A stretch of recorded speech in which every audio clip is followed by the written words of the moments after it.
Well. Coach Maynor, he's a confident brother. I give him that.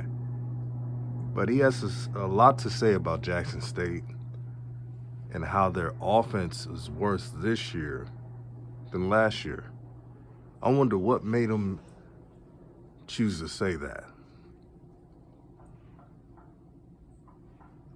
Interesting.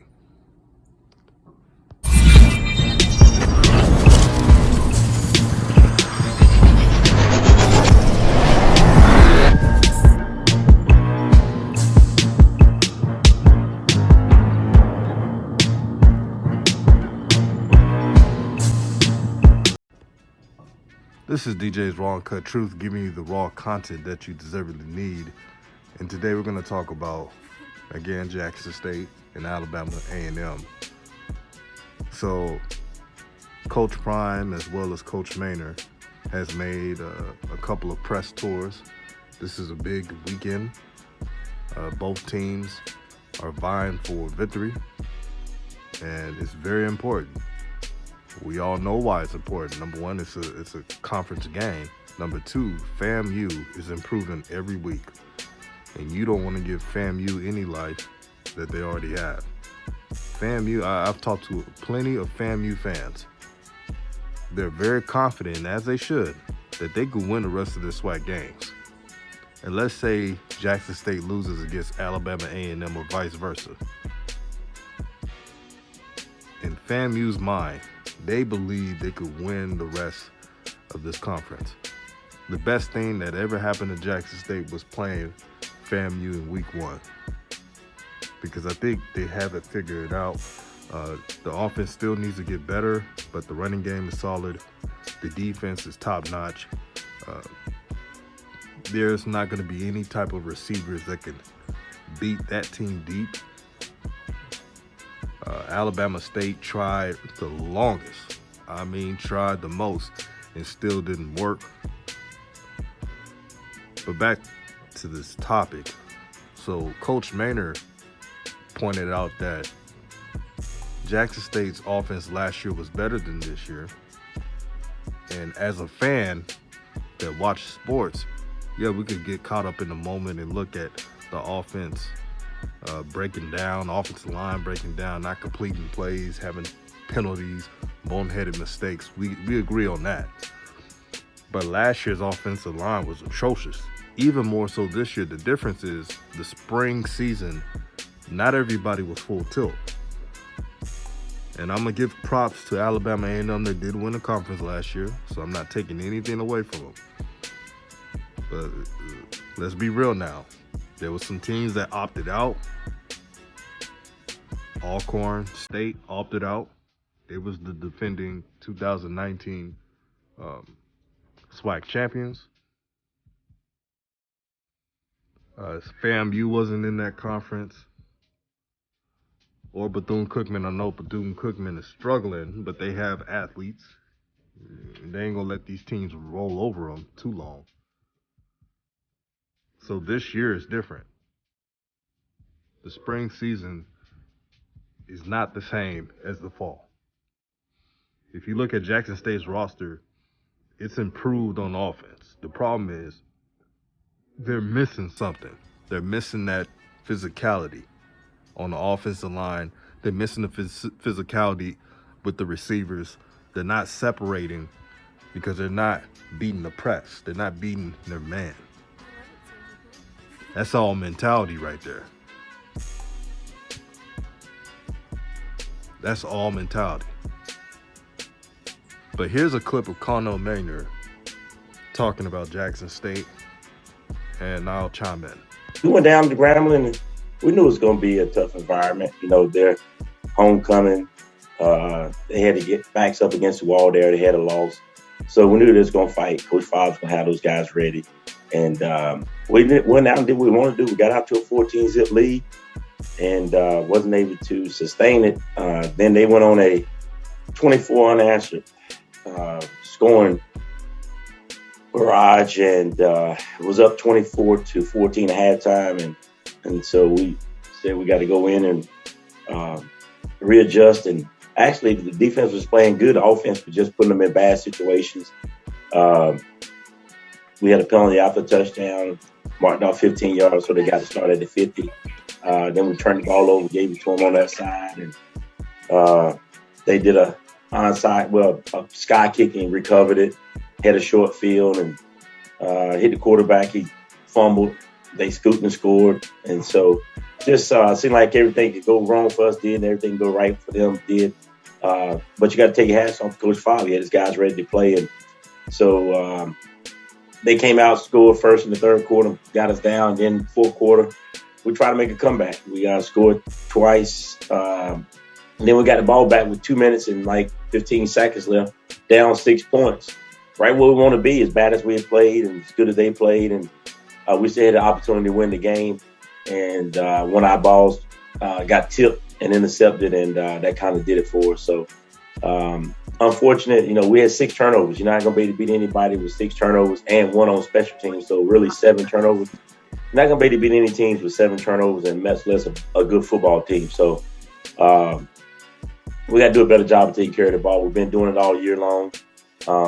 We turned it over 3 times a game, the first 3 games. And we were really fortunate to be 3-1 with 15 turnovers in 4 football games. So we got a lot of work to do, and we got to get going.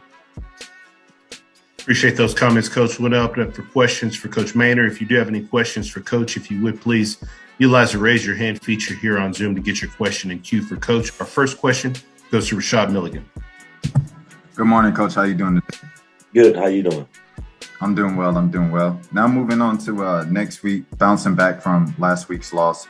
What are you really seeing from Jackson State so far, and kind of your early scouting report? They got a good football team. They're much improved. Coach Sanders done a good job with those guys in a short period of time.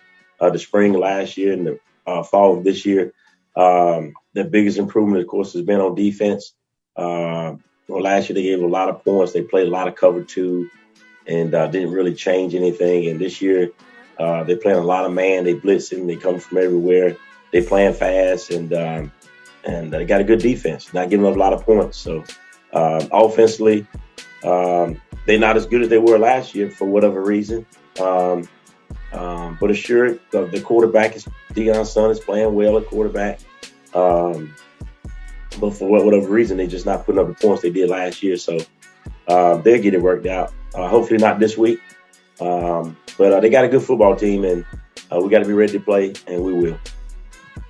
Quick follow-up to that. How do you expect your guys to respond? You guys have, as been discussed before, ranked in the FCS poll, number 1 in a lot of SWAC and Black college football rankings throughout the year, reigning SWAC champions. And then, you kind of get punched in the mouth this past weekend. How do you expect your guys to respond to that?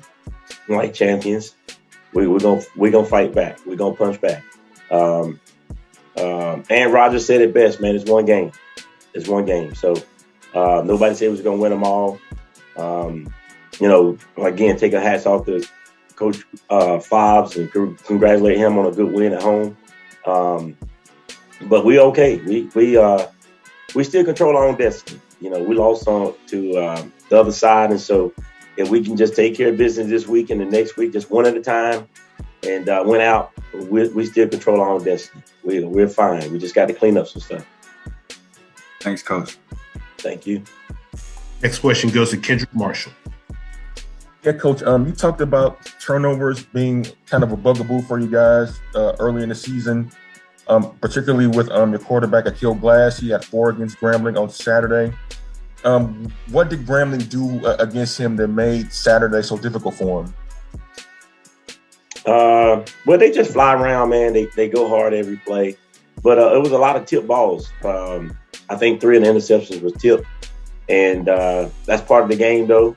They defensive linemen or they linebackers got their hands up and tipped balls and made plays. And that's part of the game, So, again, hats off to those guys. They played hard, and they caused those turnovers. So we got to get it cleaned up where we throw it around them, get those hands down, and just sure up our protections and take care of the football. That's as simple as that. And one quick follow-up. Saturdays is going to be a big game for you guys playing against Jackson State. who, as you said earlier, is a much improved football team. How do you not overstate the importance of that game and what it means for the SWAC East standings? Well, it's the biggest game of the season because it's the next football game. Not because it's Jackson, not because it's homecoming. It's the next football game, and it's always going to be that way. This game sets up the next game. So we got to take care of business this week to make the next game, who we play next week, the biggest game of the season. And it will be because it'll be the next game. So you got to take them one at a time. You can't look ahead. You can't look past.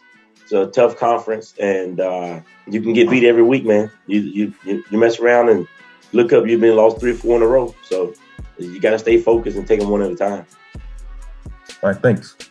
Yes, sir. Next question goes to Dr. Cavill. Coach Maynor, Doc.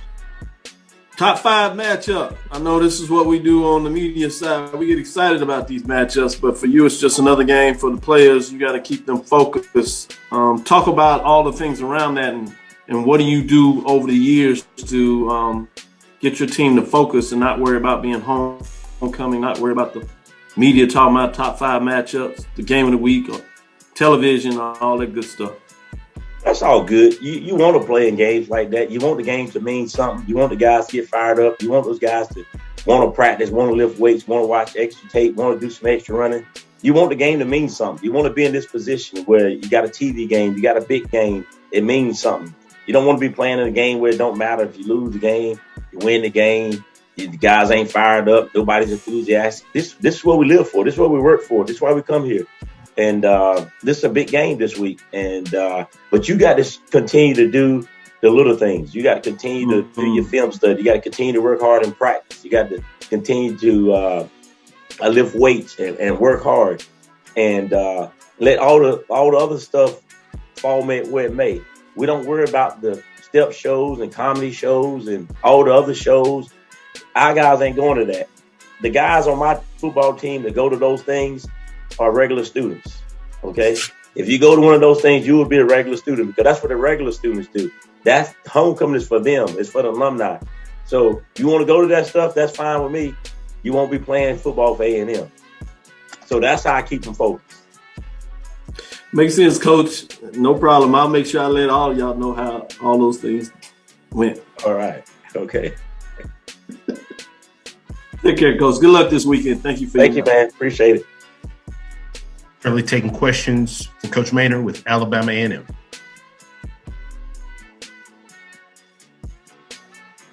Any final questions for Coach? As always, appreciate your time. Look forward to speaking with you again next week. Okay. Hey, Coach Sanders, I hurt my ankle getting off the bus the other day. You got an extra scooter for me? If you got an extra scooter, send me one down here. So Connell Maynor has his team ready to go and motivated after the loss to Grambling State. But I had to examine that comment he made about Jackson State's offense is worse this year than last year. Last year they had Dalen Baldwin and Corey Reed, 2 big receivers who were physical, and they could. You just throw it out to them, and they'll get it. If Dalen Baldwin was on this team this year, he would have big impact in the SWAC, not only the SWAC, but in the FCS. There's not a lot of DBs who could slow him down at that level. Can you imagine if Shadir Sanders had a security blanket like a Dalen Baldwin, or if Corey Reed, they said he's not on the team anymore? Can you imagine if he was still on the team? There wouldn't be any problems of separating from the DB at all. But I get it. Connell Maynor has Quincy Casey on his roster, and maybe that's a shot against Shadir Sanders. Shadir Sanders, I've seen enough talent-wise and just IQ to know he's going to be a special player. I compared him to Jacoby Brissett. When Jacoby Brissett, he once played at Florida and then transferred to North Carolina State. Jacoby Brissett is a quality starter. Sometimes he comes off the bench, sometimes he starts. But he's starting for Miami, the Miami Dolphins, due to Tua having another injury. But that's why I compare Shadir Sanders to. He's cerebral. He knows how to call his own plays. He does stuff that a normal freshman does not do in the mental aspect. I get it. I understand. And that's just who Connor Maynor is. Remember, he's the same person that told Coach Prime to recruit some more 5 stars or 4 stars, making a joke out of it. But this game, I'm so excited for it. Because at the end of the day, the players dictate who's better, not the coaches. Coaches can do so much. They could coach, game plan, etc. But it will all be decided by either the Jackson State players or the Alabama A&M players. This is DJ's Raw Uncut Truth, giving you the rawest content that you deservedly need. Like, share the video. Have a blessed day.